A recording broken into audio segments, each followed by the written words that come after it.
There's only one name for this bug-eye, Lazarus. This bug-eye is about as dead can be, and since Christ don't do cars, that pretty much leaves it up to me, with the support of you folks. Okay, BugeyeBob back here again, and I'm going to tear into some other stuff. I'm still waiting on the parts for the right-hand A-pillar. I have the parts for the left-hand A-pillar, so I think what I'm going to do is I'm going to go down the left-hand side of the vehicle and try to deal with some issues on it. And let's start taking a look at those issues.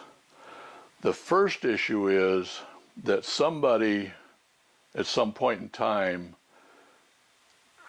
ran us into something, and I don't quite understand what, because the front left wheel is fine. It looks like everything's fine except the left front of the rocker panel got damaged. I'll insert a picture here that showed what it originally looked like, and now I will show you what it looks like after I've tried to pound it out a little bit, and I'll go through what I found on the work I'm going to have to do to get it pounded out.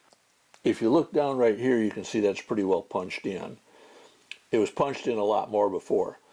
This is the inside of the wheel well, and when it got punched in, this got punched out, and the inside of the rocker panel also got punched that way.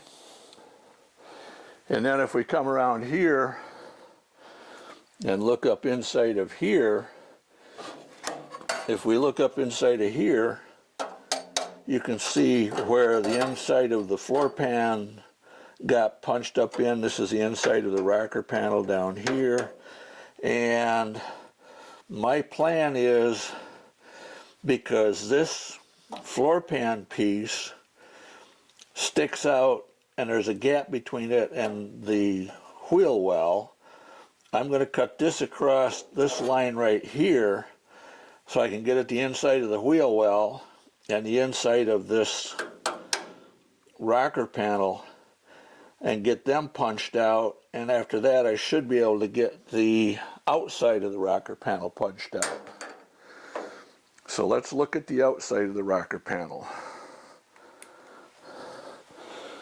Down here you can see it's pretty well creased in. There's rust here, rust all over the place actually, rust there, and rust here, possibly rust there.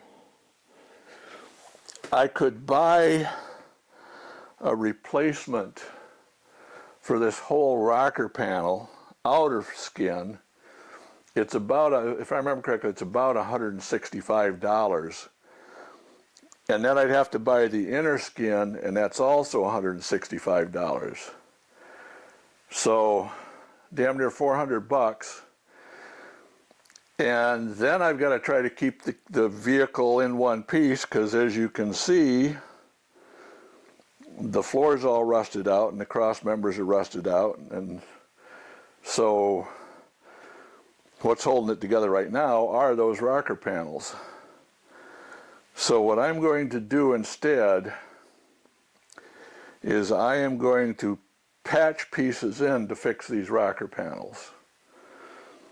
I will patch in around this door right here on each side, on the top, and on the inside, wherever it needs it. You can see there's places where the inside's rusted out. And then back here and wherever else I find that there's holes, I'll put in as small of a patch as I can. When I get up to this piece here, I might just build a pattern from the other side using Ray Shalene's flexible shape pattern technique. And because I don't have an English wheel and there is a little bit of a crown to this, what I will probably do is use my roller to get that little bit of a crown into a flat piece, cut pieces for here that will that I can weld to it. Around the front, the same thing, and put it all together that way. It's a lot of cutting and welding, but if you don't have an English wheel, you do what you got to do. I've seen Fitzy at Fitzy Fabrications YouTube channel do things like that. Now, for this piece here, this is going to come off. This is leaded right here across this joint. So I've got to melt the lead out and scrape that all out, and then I've got to pop off the spot welds. And this piece is bent all to hell. The new piece for the outside of the A-pillar has this piece attached to it. So my plan is to cut this piece out, cut the spot welds out, drill them out actually, then cut this piece out here, come around to this side, cut this out down here, cut all the spot welds down along here, and just take the top part of this piece right out, or the bottom part. The top part of this piece has to stay, which means I think it's from about right here on down. I'm hoping it is because there's some bending and stuff in here. So hopefully I can just cut it right across here, straight line, get rid of everything down there, get rid of this inner brace, and patch up this inner footwell wall, and have things fairly normal once I patch it all back up and weld those pieces in. So I think the next thing that I'm going to do is going to be to take my needle scaler and run down along this thing to see if I can find any more rust holes in it and see how bad the rust holes are. So let's do that.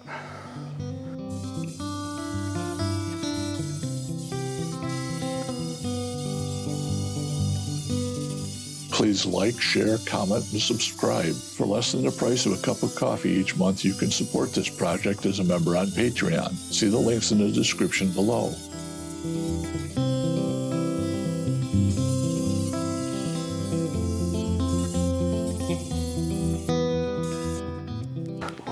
Well, that's not good. What the hell do I do now?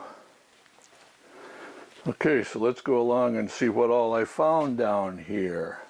We have rust right there, rust right there, rust right there, rust right there, rust right there, rust right there, rust right there, rust right there, and then of course rust up here.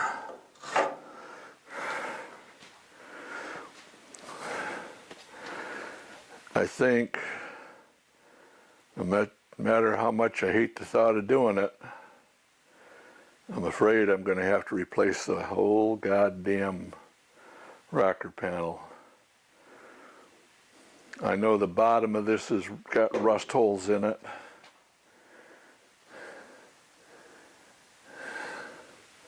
The inside's got rust holes in it. Shit, how the hell am I going to do that?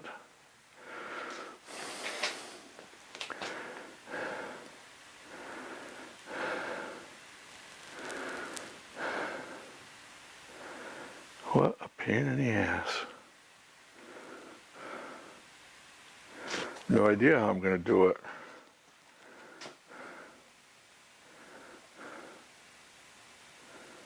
Shit. So I'll have to figure it out somehow.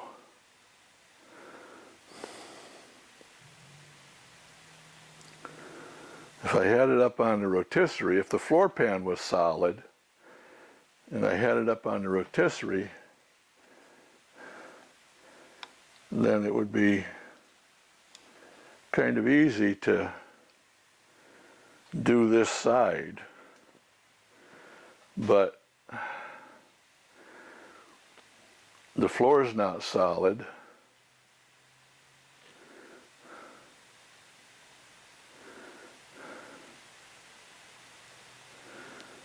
Shit. I don't know.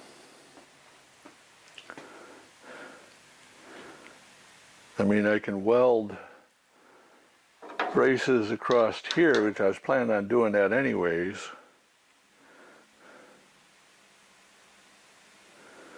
But shit.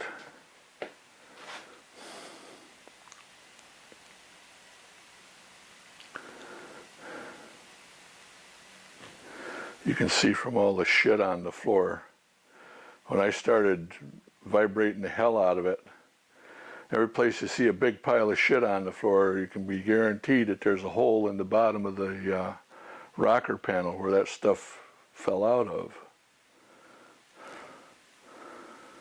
And there is a lot of shit on the floor.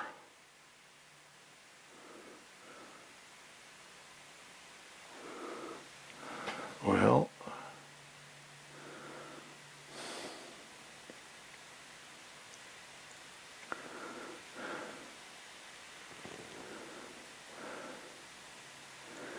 I suppose what I could do is replace the rocker panel in pieces, buy replacement rocker panels and just replace pieces of it at a time.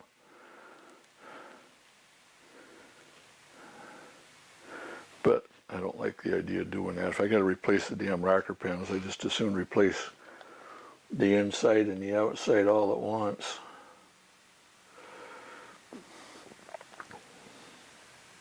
Shit. Don't buy junk, people.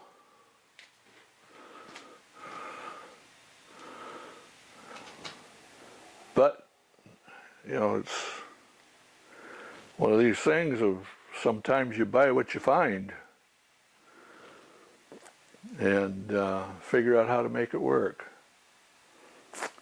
I think that's what we're going to do. I am going to figure out how to make it work.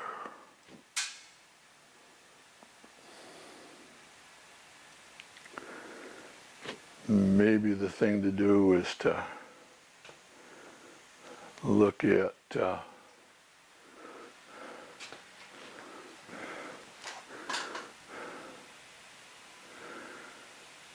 getting the upper part of the body as solid as we can. So maybe the thing to do is to fix this, including the this part right here, from there to there, and the inside of this. That gets the upper part of the car solid. Do that on both sides. And if I've got the upper part of the car solid and held in place, then I can pull all the shit off the front end, which I got to do here pretty quick anyways. I got to pull out the rear end. I got to pull all the stuff off the front end to put it up on a rotisserie. I've got to build a rotisserie, but that's not a big deal. I did that once already for a boat I restored, 57 Crestliner aluminum boat. Yep, I think it's time to call it quits for the night and do some thinking on this. It is time to talk about the elephant in the womb. Got a major problem in that I've been kind of working at this thing from front to back. You saw the work that I did on fixing the areas of the wheel wells and the upper parts of the foot panels and where the heater duct goes in and all that happy stuff. And I've torn off the A-pillar on the right-hand side, torn off the outer piece of it. I ordered the pieces to replace the outer and inner parts of the A-pillar. I got the outer part, but not the inner part. So I said, okay, I will jump over and I'll work on the driver's side A-pillar, left-hand side of the car. And I started tearing that apart. And when I was tearing things apart, I started seeing more and more problems with rust.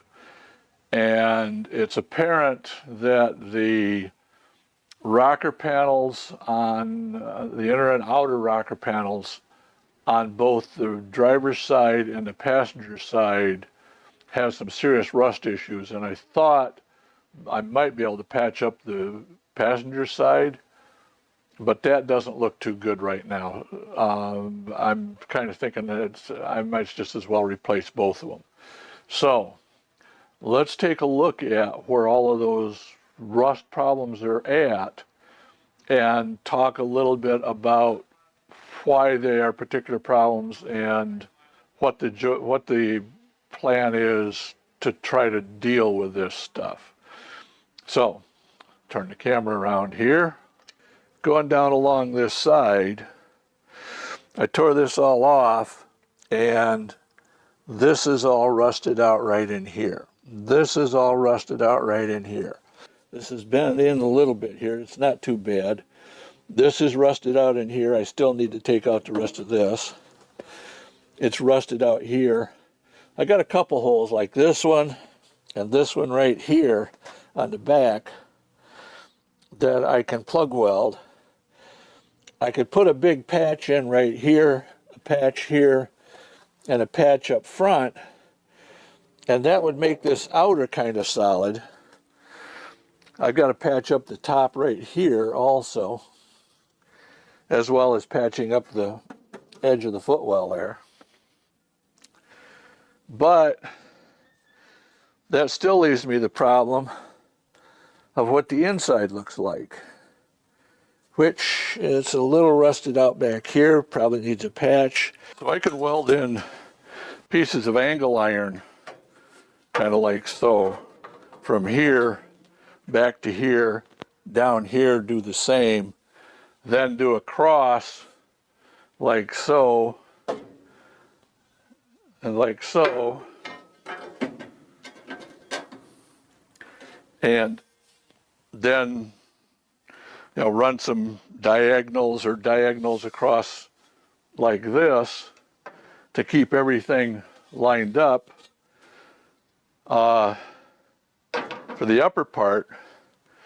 But when I take off these rocker panels, the inner and outer, those are main structural parts of the frame.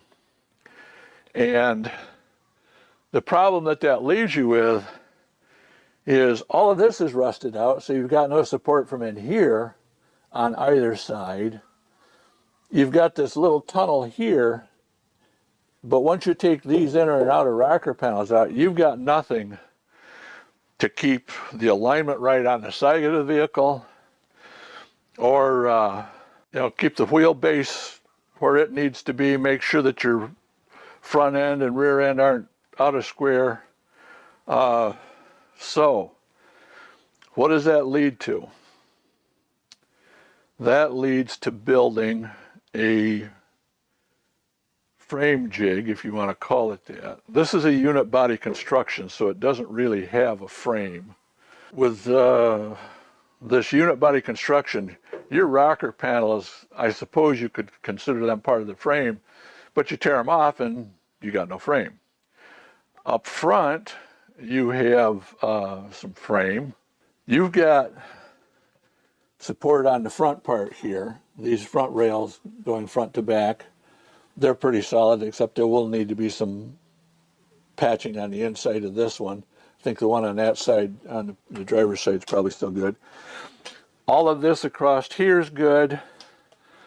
Up front right here, this piece is bent in a little bit. You can see it's warped up right here. I think I can heat this up with a torch and push it back out around and get it back into shape okay and have that be good. But basically, and I can patch this up down here and straighten that out. Basically, from the footwell back, there's, from the footwell forward, it's good. But from the footwell back, you've got nothing to support and locate things within the body. So for that purpose, I'm going to build, I'm going to build a small jig frame, and I'm going to start it so that it starts probably, I don't know, maybe right around where the center of the front wheel is, which is roughly right in here someplace.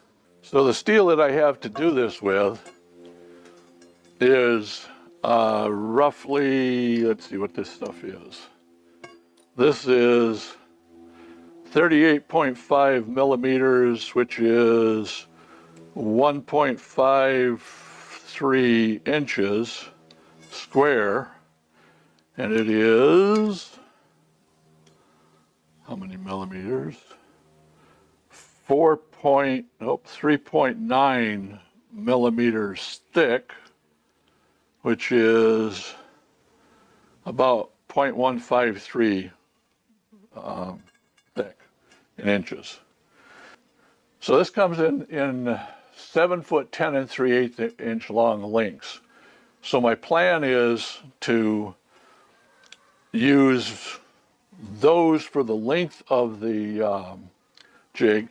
Now this car, the whole length of this car is only, when the body's on it, when the bonnet is on it, the length of this car is, I think 11 feet 5/8 of an inch or something like that. It's very, very short. The width of the car is about 52 inches, if I remember correctly. And the actual wet weight of the car with the motor, transmission, seats, everything in it is about 1,440 pounds or something like that. So you strip off the engine, the transmission, the drivetrain, the front suspension, all of that sort of stuff, yank out the seats and all the other sort of stuff. And I suspect that you're probably looking at a body that's like 500-600 pounds altogether. So it shouldn't really require anything stronger than this stuff is. And that is pretty sturdy stuff. So that's the plan to build it out of. Now, as far as how I'm going to build it, my plan is to make it, basically what I'll do is I'll cut those 7 foot 10 3/8 inch long pieces in half and make that the width of the unit across. And that should put me just inside of, okay, I'm having to reshoot part of stuff that was already shot because my HDMI cable came apart and I didn't notice it. So what I'm going to go over is the plans on how I'm going to build a jig frame. The plan is that originally I was thinking of just running frame pieces down underneath of here and connecting them into the spring mounts on each side. And then I got to thinking about it, and I got the idea that really, when we're over and done, these rocker panels need to be perfectly supported and level and aligned. Now, most of the stuff, I'd say pretty much everything from this part right here on back, all of this is good. This part on here on back, most of it's good. Some of it does need to be repaired. You can see that edge right along there needs to be replaced. on that right there. So right along in there needs to be fixed. These cross pieces I can buy go across like this. The forward and linear, horizontal, lateral, whatever you want to call these damn things, the axial pieces here I can buy. I have the floor plans already. I can buy these pieces here, and of course the outer and inner. I can buy the outer and inner rocker panels. I can patch up these pieces here of the footwell on each side. That's not a problem. But if I just took off these rocker panels on each side, that would leave me with the only thing kind of supporting stuff would be this tunnel. That tunnel is strong enough to support me. I just stepped on it while I was taking some pictures. I'll show you those pictures. But I would not, I mean, that's under compression if you're working on it. It's going to be under tension at some point, and I wouldn't trust it then. So I think you can see what the rust looks like on this side. Theoretically, I can patch this side up. It is a little bit dinged in right there, and this front piece right here is rusted and crushed in. But the inside of that panel, sill they call it, I think they call it a sill. The inside you can see is pretty well rusted out up there, rusted there. See if I can point to that better. Rusted out right there, rusted out in here, rusted out here, here, and probably back here also. And when we get over on the other side, it's pretty much a mess all the way down. And on the inside, rusted out there, rusted out there, rusted out there, rusted there. Bent and rusted on the front, as you can see. So that's what's going on. What I'm going to do is I'm going to get the A-pillar areas stripped clean. I've got started on the right side. I've got most of the left side done. I've got to trim it up just a little bit, make sure that all fits. But I can't really weld those in because they have to sit on top of the rocker panels themselves. So I can prep them, but not really do anything other than perhaps replace the rusted out inner wheel well pieces. I can probably take care of those. Then I will have to strip the rack and pinion unit off, the front shocks off, the front suspension off, the A-frames, all of that stuff off. I'll have to strip off the rear axle, and I'm not sure whether I will go to the point of taking the leaf spring, the quarter elliptical leaf springs out or not. I may leave those in there for now, just because to take them out, I would have to tear into things that I don't want to tear into right now. To take them out, I would have to probably cut off the bolts that are holding them, and those bolts are tied to the pieces of the mounts for them that I want to use to hold everything in place on this frame jig. So that's going to be the plan. I will make the front of the frame jig probably as skinny as the front, the pieces that run front to back. I'll hit you with a picture of those, so you know what I'm talking about. I'll probably make the front of it that width, and then make the rear of it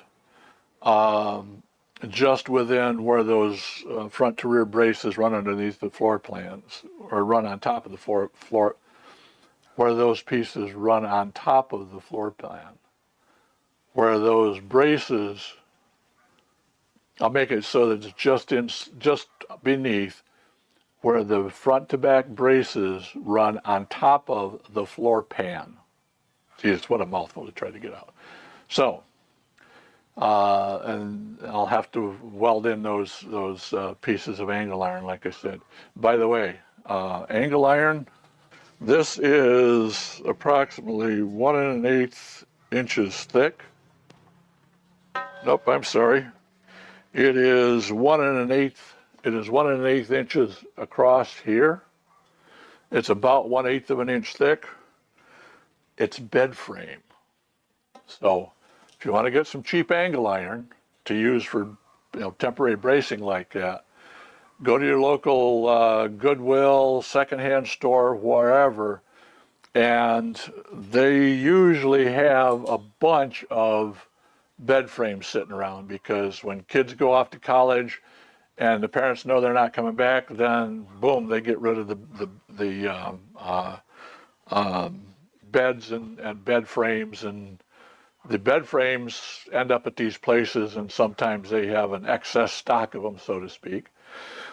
I think I bought 2 king-size bed frames, so king-size, it's going to be about, I think those pieces are close to 6 feet long, maybe longer than that, but the individual pieces are like, 63 inches like this one is.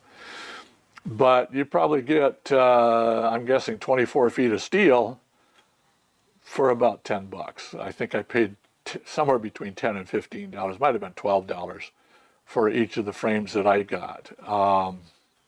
You can buy brand new bed frames. You go to a place that sells mattresses and stuff, and you can buy brand new bed frames there if you want the brand new stuff. Then all you've got to do is, there's rivets in them. You basically grind the tops of the rivets off. You punch them out with a drift punch, and you have a decent chunk of steel at a very reasonable price. Now, these other pieces,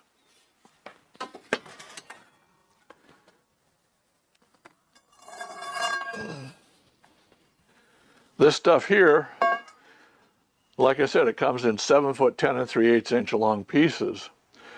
And I live in Pensacola. There's a guy on Facebook on Pensacola that sells this stuff, and as I understand it, this stuff is used for when they're bulk packing sugar for shipment in ships.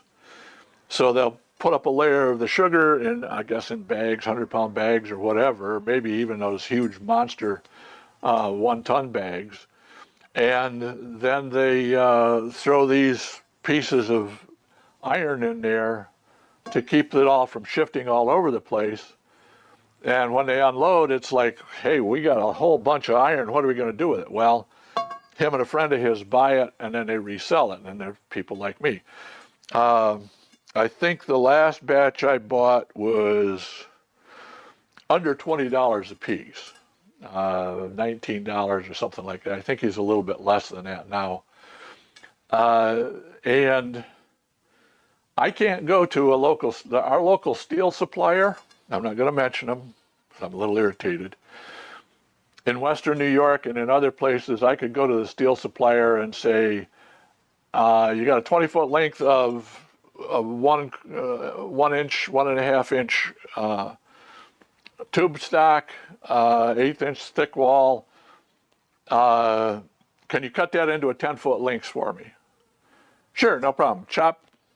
It cost you like $1.50 for the cutting charge or whatever, and that meant that I could pick up the steel that I needed. A lot of times you could go in there and say, hey, you got any drops? And somebody might have wanted 16 foot of this stuff. So, yep, okay, we'll chop you off 16 foot. We charge you a little bit for that cut, and then we stick our 4-foot length over here on the drop rack.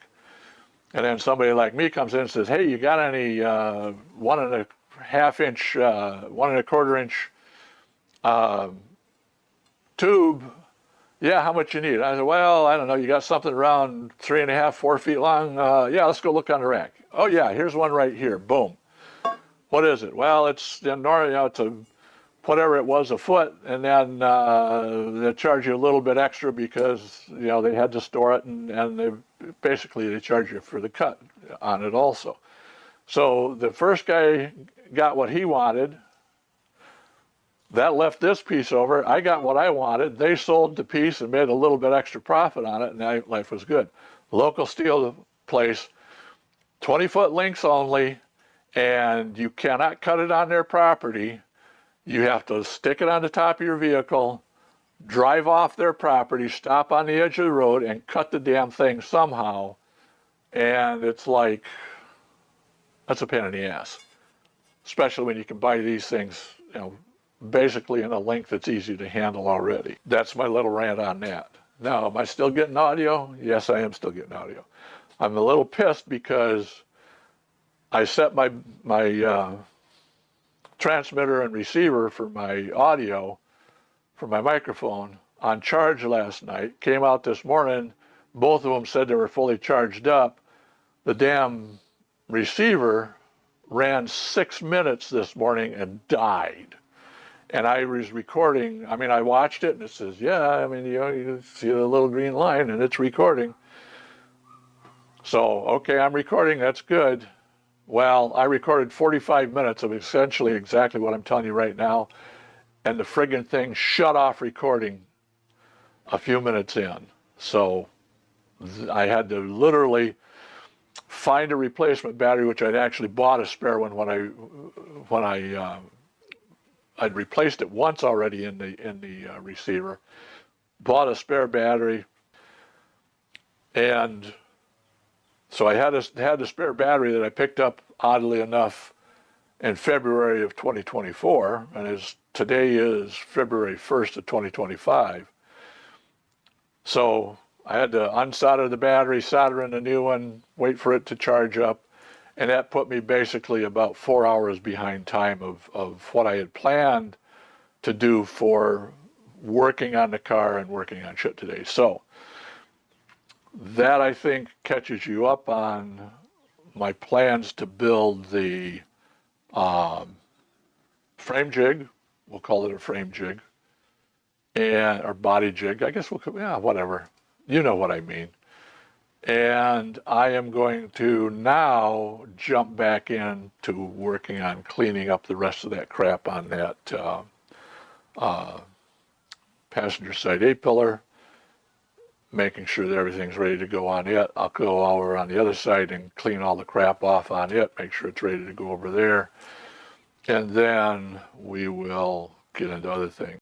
Okay, folks, that's it for this episode of BugeyeBob. I really appreciate you watching and hope that, like me, you've learned a few things in this episode. Please like, subscribe, and comment on this video and share it with others.